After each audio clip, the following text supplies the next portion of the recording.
Good morning, everyone. Good morning. We are learning Mishna Gittin, Parakeh, chapter 5. Now, we began Mishnah Ches yesterday. We'll just read from the beginning. These are the things, these are the enactments that the Chachamim made in order to promote peace. Kohen Rishon, the Kohen reads first, he gets the first Aliyah, V'achrav Levi, after him follows the Levi, V'achrav Yisrael, after that follows the Yisrael. There's no going out of that order when you have a Kohen there. And the reason why we have to stick to this order, and the Kohen cannot give it up to somebody else, in order to promote, in order to make, for the sake of peace, that fights shouldn't come up because of it. Next case, which we did yesterday, Ma'arvim B'bayis Yashan, we make the Erev in the same place, the Erev Chatzeris.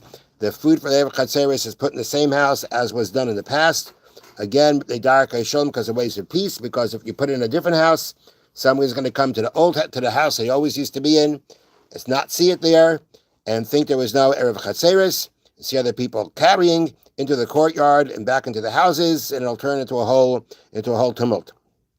So therefore, they enacted if it stays in the same house. Okay, this is what we did yesterday.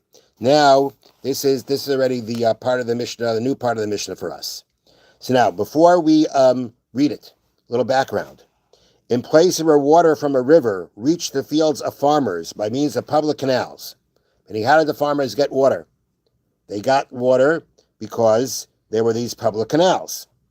And the canal started from a river, that was the source, and the canal would go through, would go past the fields, and the farmers would divert the water to their fields and fill their private water pits to ensure themselves a water supply in case the river or canal dried up. In order to do so, each farmer would dam the canal, temporarily cutting off the water supply to the fields downstream. Okay, that was the process. You had the canal passing by, and there was some point where they would basically divert the water into their own pits for storage. And all the farmers have equal rights to the water. However, to prevent quarreling, the rabbis decreed the following. Barshu karev la'ama, the water pit that is closest to the canal, or to the source of the canal, mismale rishon, is filled first, they dark shalom because of ways of peace.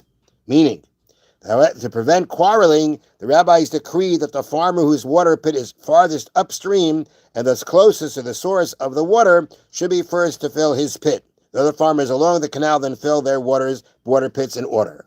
Meaning, the water comes down, right? There's the person who's closest to the source of the water, and next to next. Now, there was a point apparently that without enacting that the order goes by closest first, that sometimes it didn't go that way. And it can turn into a fight. Oh, I should have gotten the water first. Now, you got the water, and all these kinds of things can happen. And therefore, instead of basically having whatever way they worked that even out of order, even if you weren't the closest, you could be damming up the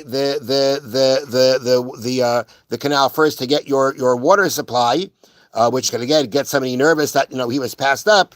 Therefore, they enacted a law that the water pit that is closest to the canal, meaning to the opening of the canal, to the start of the canal, that's first, and then you follow the order of that. Meaning the closest is first, next comes next. Meaning it follows the order, starting from the closest to the furthest.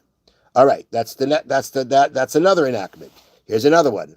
Mitzudes chaya v'oifes v'dagim, traps for wild animals, birds, fish. I'm just going to read the words right now. Yesh b'mishum gezel. It is if somebody takes it out. If somebody comes and takes it out of the net or out of the trap, it's considered stealing. Mipnei darkei shalom, because of ways of peace, which would mean it is not really halachically, according to the halacha, according to the law, it would not be considered stealing. But in order to promote peace, because you can imagine the person who caught it, he was expecting it for it to be him, and as somebody else comes over and takes it away, that can cause a lot of quarrels, and therefore the Chachamim enacted that once it's in the trap, it belongs to the animal in there belongs to the trap owner. Now, what's the issue here? The issue is like this.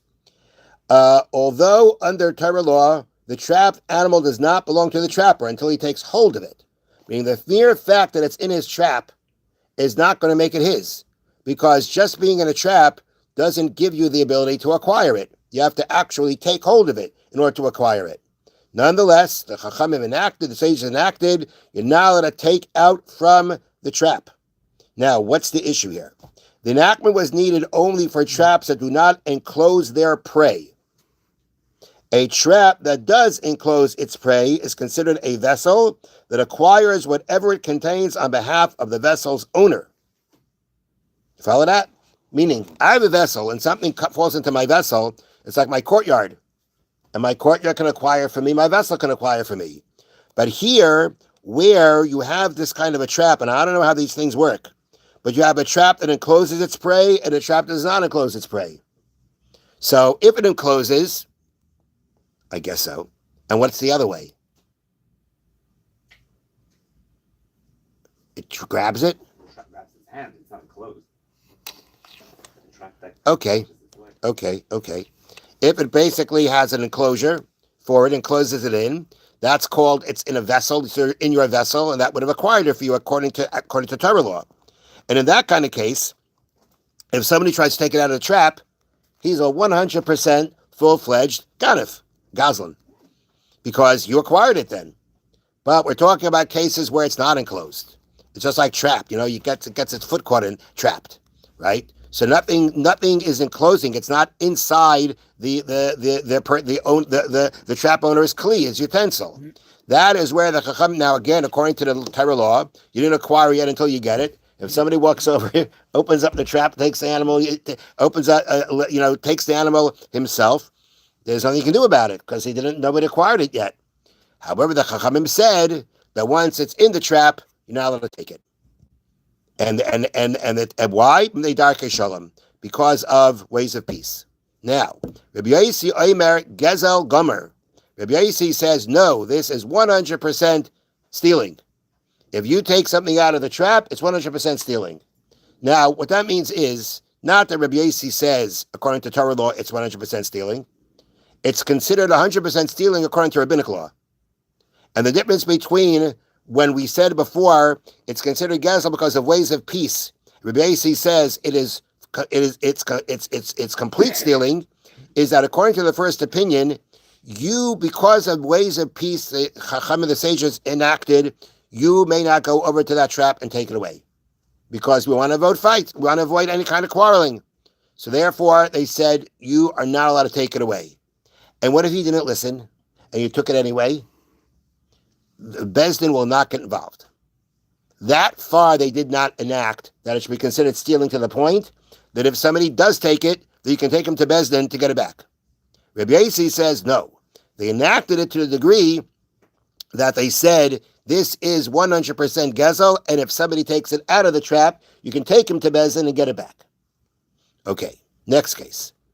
Mitzias Cheresh Shaita V'Katan. A lost item that was found by a deaf mute, or by a shait, an insane person, or by a cutter, or by a minor.